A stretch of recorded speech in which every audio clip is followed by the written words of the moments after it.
حضرتك فتحت قناة يا ماما؟ ايوه يا لولو، فتحت قناة. وانت عرفت ازاي؟ ما محمد كان سامعك أنا ومحمد كنا سامعينك وأنت بتسجلي الفيديو. ايوه صحيح، فتحت قناة. عندنا فضائية. عندنا فضائية. حبيباتي، عدنا والعود أحمد، ولا يحلو الكلام إلا بذكر الحبيب محمد.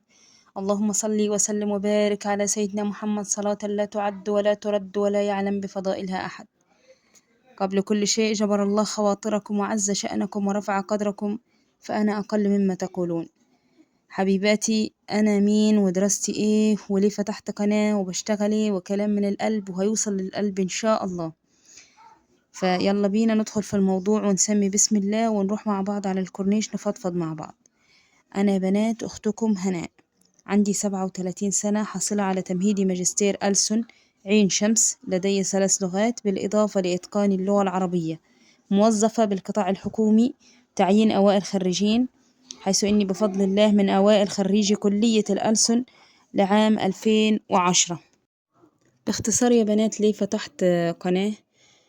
نصحتني أحد الحبيبات بعمل فيديو تعريفي عن نفسي في بداية القناة يعني، وحابة أشكرها وأقول لها إن حضرتك كنتي أول واحدة تقوليلي إنك شفتي الفيديو، وأول واحدة تعرفي إني أنا عندي قناة. فأنا لم أخبر زوجي ولا أهلي ولا أبنائي.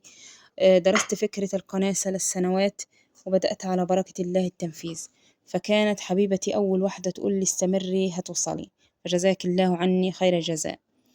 بالمناسبة بلغت زوجي بالقناة بعد وصولي 500 مشترك، والشيء بالشيء يذكر. لو حابين يا بنات تبدأي في أي مشروع ما تتكلميش كتير، ابدأي على طول، ادرسي وخدي الخطوة واستعيني بالله طالما قصد الحلال، وطالما تعرفي إنك على صح يعني. طب ليه أنا أخرت الفيديو التعريفي يا بنات للقناة؟ لأني عندي قناعة إن قيمة الإنسان ما يعطي وليس ما يملك. حضرتك هتستفيدي إيه من إني أطلع أقولك أنا عندي بيت 2 وصالة وولد وبنت أو ولدين أو 10 أولاد وبكنس وبمسح وبطبخ؟ إيه الاستفادة من إيه الاستفادة اللي هترجع على حضرتك من هذا الموضوع يعني؟ لكن أنا حبيت الأول أعرض بضاعتي، وده فكري وده أسلوبي ودي صعوباتي اللي أمامي في الحياة وأنا بتغلب عليها بطريقة معينة. حابة أوصل هذه الطريقة لكل بنت من البيوت، لأني عندي قناعة إني عمار البيوت صعب جدا وخرابها أسهل منه ما فيش. فأنا متزوجة وعندي 4 أسود و3 أميرات، منهم الأميرة اللي بتنادي دي. الله المستعان. من فضل الله علي والله، قولوا ما شاء الله. أولادي يا بنات فيهم توائم، ربنا يرزق كل مشتاق ما يشتاق ويرزقنا وإياكم ويرضى عنا وعنكم ويبارك لنا فيما أعطى. بالنسبة لحبيباتي اللي علقوا على نبرة صوتي، فأنا يا حبيباتي أصلي من قبائل بني سليم، وللمعرفة قبائل بني سليم هي قبائل عربية كانت توجد في أرض الحجاز، ولما رسول الله صلى الله عليه وسلم أرسل لهم سرية ليؤمنوا به أو ليغزوهم، آمنت قبيلة بني سليم جميعا دون حرب، فدعا لهم رسول الله صلى الله عليه وسلم اللهم بارك في بني سليم واملأ بذريتهم الأرض، فنحن دعوة رسول الله صلى الله عليه وسلم. فقبيلة بني سليم يا حبايبي موجودة في كل البلاد العربية، في مصر والحجاز وتونس وليبيا والجزائر وجميع الدول العربية. وأنا وأعوذ بالله من هذه الكلمة مصرية بدوية من محافظة المنيا ولي الشرف. طب برضو ما عرفناش ليه فتحت قناة؟ مبدئيا يا حبيباتي، أي حد دخل مشروع جديد فقصده منه تحسين وضعه المادي، غير كده يبقى كلام في الهوا. لكن المادة لو طغت على المشاعر فقدت التجربة لذتها. يا بنات لابد أن يكون لك دخل إضافي أساسي في حياتك، دخل إضافي آخر غير دخلك. يعني شوفي هدفك ايه وانت شاطرة في ايه، والهدف ده او اللي انت شاطرة فيه حاولي انك تجعلي منه هدف يدر عليكي دخل.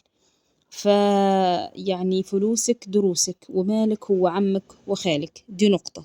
النقطة التانية الخبرة والتجربة اللي حصلت عليها من الحياة ومن القراءة ومن مرمطة السنين جعلتني أدلو بدلوي في أي موضوع بإذن الله. وده في محيطي يعني، وأنا معروفة بذلك.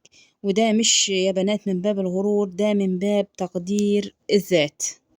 قناة يا بنات هدفها الارتقاء بالمرأة عموما والمصرية خاصة. فنحن المصريات كالجبال مثل الوتد، وأنا قناعتي أن الأسرة هي المرأة. فحابة أقدم لكم تجربتي. فالعاقل من اتعظ بغيره والجاهل من اتعظ بنفسه. ده هدفي يا بنات، وحبيت أستأذن منكم قبل الدخول لقلوبكم. فإذا دخلتم القلوب فأحسنوا إليها ولا تكسروها، فإن كسر القلب لا يبرى حتى بعد الصلح. فمرحبا بكم جميعا. فأنا أخت وصديقة وأم لكل من فقدت واحدة منهن. أنا أقبل النقد لكن رفقا بالقوارير. فممكن يا بنات يكون تعليق حضرتك صادف وقت أكون متعبة فيه فبيزيدني تعب، فأنا لا أخاف الفشل ولكن أخاف من عدم المحاولة. فرفقا بالقوارير. أنا بحب أسمع لكم وياريت تستمعوا لي. فالعاقل من اتعظ بغيره والجاهل من اتعظ بنفسه. أتمنى من الله أن أكون ضيفة خفيفة على قلوبكم. ومرحبا بكم جميعا، وانتظروني إن شاء الله، وانتظروا المزيد. فيديوهاتي يا بنات موجودة في القناة، اسمعوها قبل ما تشتركوا. وإن أعجبتكم فدعوة حلوة ولكم بالمثل. استودعتكم الله الذي لا تضيع ودائعه. لا نقول وداعا ولكن نقول إلى لقاء قريب إن شاء الله. سلام.